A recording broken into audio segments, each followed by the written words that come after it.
നിങ്ങളുടെ favourite shows ഇനി ഒരിക്കലും മിസ്സാവില്ല. ഇപ്പോൾ C5 കാണും നിങ്ങളുടെ ഫേവറേറ്റ് ഷോസ് തികച്ചും സൗജന്യമായി. എനിക്ക് വേണ്ടി ഇത്രയും ത്യാഗം സഹിക്കുന്ന ഒരാളുടെ ഒരു ചെറിയ തെറ്റ് ഞാൻ സഹിച്ചല്ലേ പറ്റൂ. Thank you Surya. താങ്ക്സ്.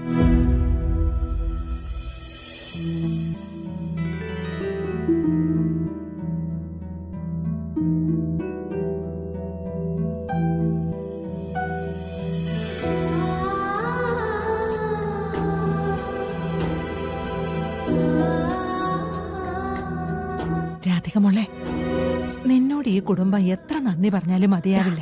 എന്താ മുത്തശ്ശി? ദേ കണ്ടോ, കൽപ്പനയുടെ ഈ മാറ്റത്തിനും സൂര്യയുടെ ഈ സന്തോഷത്തിനും ഒക്കെ കാരണം നീയാ.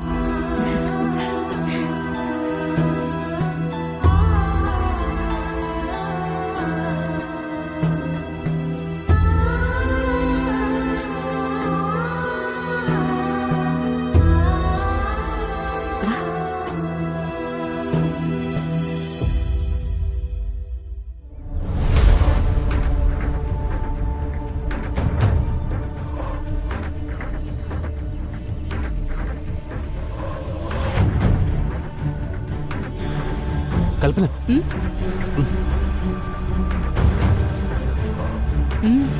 എന്താ ഇത്ര തിരക്ക്? സൂര്യയുടെ ചികിത്സ തുടങ്ങാനല്ലേ, അതിന്റെ.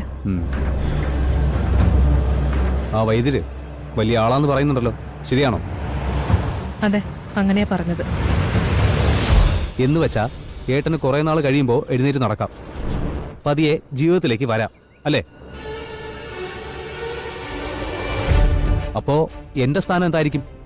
ഗൗതം, ഏട്ടന്റെ കാൽക്കിലിരുന്ന് പറയുന്നേക്കാ ഞാൻ കേട്ടു. എല്ലാം മറക്കാൻ തീരുമാനിച്ചു അല്ലേ? അല്ല, പിന്നെ കണിമംഗലത്തിന്റെ സ്വത്ത് നേടിയെടുക്കാൻ ഞാനും നീയും പങ്കുവച്ച സ്വപ്നങ്ങൾ പൂർത്തീകരിക്കാൻ. എന്നെ വിഡ്ഢിയാക്കാൻ നോക്കണ്ട. കേൾക്കുമ്പോ വിഡിത്തം പോലെ നിനക്ക് തോന്നും. സൂര്യ എഴുന്നേറ്റ് നടക്കുമെന്ന് 1% പോലും ഞാൻ വിശ്വസിക്കുന്നില്ല. പക്ഷെ ഞാൻ സൂര്യക്ക് വേണ്ടി എന്തും ചെയ്യുമെന്ന് എനിക്കവരെ വിശ്വസിപ്പിച്ചേ പറ്റൂ.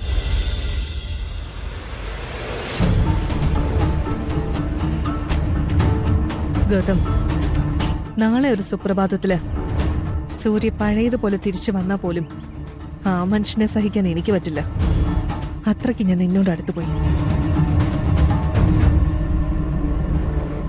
വാക്ക് മാറ്റി പറയാൻ ഒരു പെണ്ണിന് ബുദ്ധിമുട്ടുണ്ടാവുമെന്ന് ഞാൻ കരുതുന്നില്ല. പക്ഷേ കൽപ്പന അങ്ങനത്തെ പെണ്ണല്ല. കണിമംഗലത്തിന്റെ സ്വത്ത് ഒട്ടും വീതം വെക്കാതെ എന്റെ പേരിൽ കിട്ടണം. അതിനുള്ള തന്ത്രം തന്നെയാ. അത് കഴിഞ്ഞ് നമുക്ക് ജീവിച്ചു തുടങ്ങണം, നമ്മുടെ സ്വപ്നങ്ങൾ പോലെ, രാജാക്കന്മാരെ പോലെ. എന്നെ ഒന്ന് വിശ്വസിക്കുക ഗൗതം. തൽക്കാലം ഞാൻ വിശ്വസിക്കാം, അല്ലാതെ വേറെ മാർഗമില്ലല്ലോ. പക്ഷെ ഒരു കാര്യം മനസ്സിലാക്കിയോ, എനിക്ക് പ്രതീക്ഷകൾ തന്ന് എന്നെ ചതിച്ച 2 കൊന്നുകളയാനും ഞാൻ മടിക്കില്ല.